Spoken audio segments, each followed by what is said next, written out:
Everyone, मैं हूँ Preeti and welcome to my channel Jazba. आज मैं बात करूँगी how to teach our kids, हम अपने बच्चे को कैसे पढ़ाएं। तो चलिए शुरू करते हैं। पहली चीज़ ये है कि हमें अपने बच्चे को खुद से पढ़ाना है। अगर आप पढ़ा सकती हैं तो आप अपने बच्चों के साथ ज़रूर बैठें, उन्हें ज़रूर पढ़ाएँ। आपने उन्हें कितनी अच्छी कोचिंग में डाल रखा है, कितने अच्छे ट्यूशन्स में डाल रखा है, कितने अच्छे आपने स्कूल में डाल रखा है, इससे ये मतलब नहीं है। आपको खुद उनके साथ बैठना है, आपको खुद उनके ऊपर ध्यान देना है। अगर आप खुद उनके साथ बैठती हैं तो वो एक तो आपसे कनेक्ट होगा, दूसरी चीज़ आपको उसके बारे में पता होगा, आपको उसकी सारी रिपोर्ट मिलती रहेगी। उसे ये बच्चे को ये पता होगा कि आप उसकी पढ़ाई में इंटरेस्ट ले रही हैं तो वो भी इंटरेस्ट लेगा। अगर आपका बच्चा बहुत छोटा है तब तो आपको उसके साथ बैठना ही बैठना है। अगर बड़ा है फिर भी आप उसके साथ आप कोशिश कीजिए कि आप थोड़ी टाइम उसके साथ बैठें। उसका जो भी आप हेल्प कर सकती हैं वो आप ज़रूर से ज़रूर करें। ऐसा नहीं होना चाहिए कि आपने उसे एक रूम में बंद कर दिया कि तुम पढ़ाई करो और आप अपना काम करने लग गई। ये चीज़ आपको नहीं करना है। आपको उनकी पढ़ाई में इंटरेस्ट लेना है और आपको उनके साथ बैठना है। थोड़ी देर तो आप उनके साथ ज़रूर से ज़रूर बिताएं। सेकंड पॉइंट ये है कि अगर आपका बच्चा थोड़ा छोटा है तो आप उसे 1 पेज राइटिंग लिखने को ज़रूर बोलें। 1 पेज राइटिंग हिंदी में और 1 पेज राइटिंग इंग्लिश में। इससे बच्चे की हैंड राइटिंग बहुत ही अच्छी होगी और साथ में वो जो लिखेगा वो उसको पढ़ेगा भी, तो इससे भी उसकी रीडिंग भी अच्छी होगी और उसकी राइटिंग तो अच्छी होगी।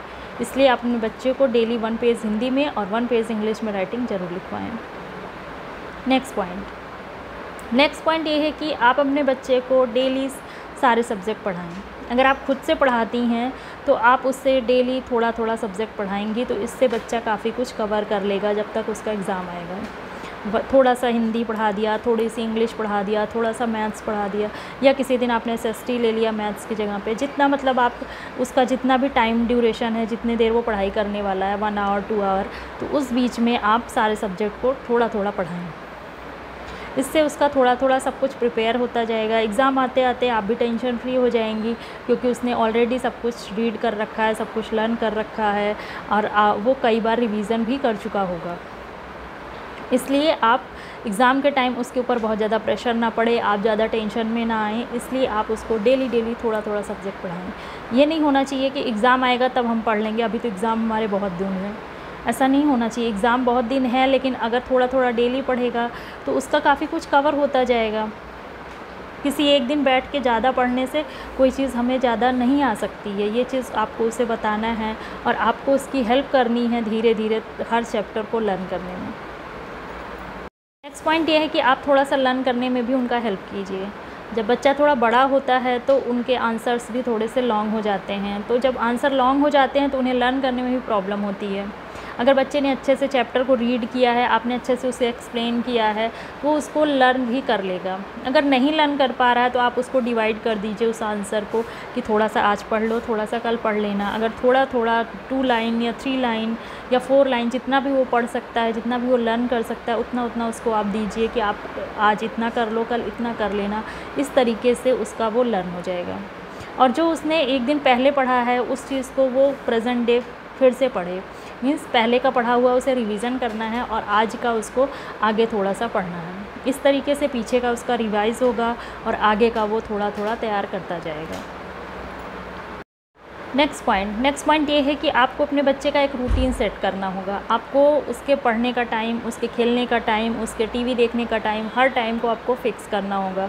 उसका एक रूटीन बनाना होगा और उससे बोलना पड़ेगा कि इस टाइम पे जो मैंने रूटीन बनाया है उसको उसी के टाइम पे कंप्लीट करो। पढ़ने के टाइम पे पढ़ाई करो, खेलने के टाइम पे खेलो और टीवी देखने के टाइम पे टीवी देखो। स्टार्टिंग में आपको उसके साथ लगना पड़ेगा लेकिन कुछ दिन बाद उसके दिमाग में वो चीज़ बैठ जाएगी, उसका माइंडसेट हो जाएगा, तो वो अपने काम को अपने टाइम के अकॉर्डिंग ही करने लगेगा। उसे पता होगा कि ये मेरा पढ़ने का टाइम है, ये मेरा खेलने का टाइम है, वो उस चीज़ को अपने आप ही करने लगेगा। आपको उसके साथ बैठने की या आपको कहने की ज़रूरत नहीं पड़ेगी। अगर उसने उस चीज़ को नहीं फॉलो किया तो आप उसे थोड़ी सज़ा भी दे सकते हो। आप इसे बोलिए कि अगर आपने पढ़ाई का टाइम पे आपने टीवी देख लिया या आप खेलने चले गए तो आपको फिर पढ़ाई ज़्यादा देर तक करनी होगी, या फिर आपका टीवी देखना बंद कर दिया जाएगा, या फिर आपको कोई भी आप इस तरीके की आप कोई भी उसको पनिशमेंट आप दे सकती हैं। इस तरीके से जब वो आप करेंगी तो वो अपने काम को ज़रूर से ज़रूर टाइम पे करेगा। इसलिए आप हर चीज़ का टाइम फिक्स कीजिए और उसको बताइए कि ये चीज़ तुम्हें फॉलो करनी ही करनी है। थोड़े दिन में वो खुद ही फॉलो करने लगेगा। नेक्स्ट पॉइंट ये है कि जब भी आप उनको पढ़ाने बैठें तो बहुत सीरियस होकर ना पढ़ाएं। अगर आप खुद सीरियस होंगी या आपने बहुत ज़्यादा आप उनके साथ रूडली बिहेव करेंगी तो वो पढ़ाई उनके लिए बोझ बन जाएगी। वो उस चीज़ को एंजॉय नहीं करेंगे, उसमें उनका मन नहीं लगेगा। इसलिए आप थोड़ा सा काम डाउन होकर के उनके साथ बैठिए और उनको चैप्टर को रीड कराइए, उसके लर्न करने में उसकी हेल्प कीजिए और जिस तरीके से भी आप उसकी पढ़ाई में उसकी हेल्प कर सकती हैं आप ज़रूर से ज़रूर करें। नेक्स्ट इम्पॉर्टेंट पॉइंट ये है कि आप अपने बच्चों को अप्रिशिएट ज़रूर करें। वो जब भी कुछ अच्छा काम करे, अगर उसने बहुत अच्छा राइटिंग लिख दिया या बहुत अच्छा उसने लर्न करके आपको सुना दिया या अब उसकी पढ़ाई से रिलेटेड या किसी भी चीज़ से रिलेटेड उसने कुछ भी अच्छा किया तो आप उसको ज़रूर से ज़रूर अप्रिशिएट करें। अगर उससे कोई गलती हो गई या मान लीजिए उसका चैप्टर उसने नहीं कंप्लीट कर पाया या कोई भी ऐसी चीज़ है जो वो नहीं कर पा रहा है तो उसमें आप उसको इनकरेज कीजिए। आप उससे बोलिए ये तो आप कर ही लोगे, आप करो, मैं आपकी हेल्प करूँगी, ज़रूर से ज़रूर ये हो जाएगा। अगर आप कॉन्फिडेंस के साथ उससे कहेंगी कि मैं हूँ, आप करो, जो आपको प्रॉब्लम होगी वो मैं आपकी प्रॉब्लम को दूर करने की कोशिश करूँगी, तो वो उसमें लग के उस चीज़ को कंप्लीट करेगा। और उसकी तारीफ़ आप ज़रूर से ज़रूर करें। जितना आप उसको अप्रिशिएट करेंगी, जितना आप उसको प्रेज़ करेंगी, उतना ही ज़्यादा वो हैप्पी होके अपनी चीज़ों को करेगा, अपने चैप्टर को कंप्लीट करेगा, अपनी पढ़ाई खुद करेगा।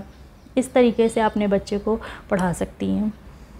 आई होप कि थोड़ी हेल्प आपको मिली हो। अगर अच्छा लगे तो प्लीज़ लाइक करें, सब्सक्राइब करें और शेयर करें। बाय।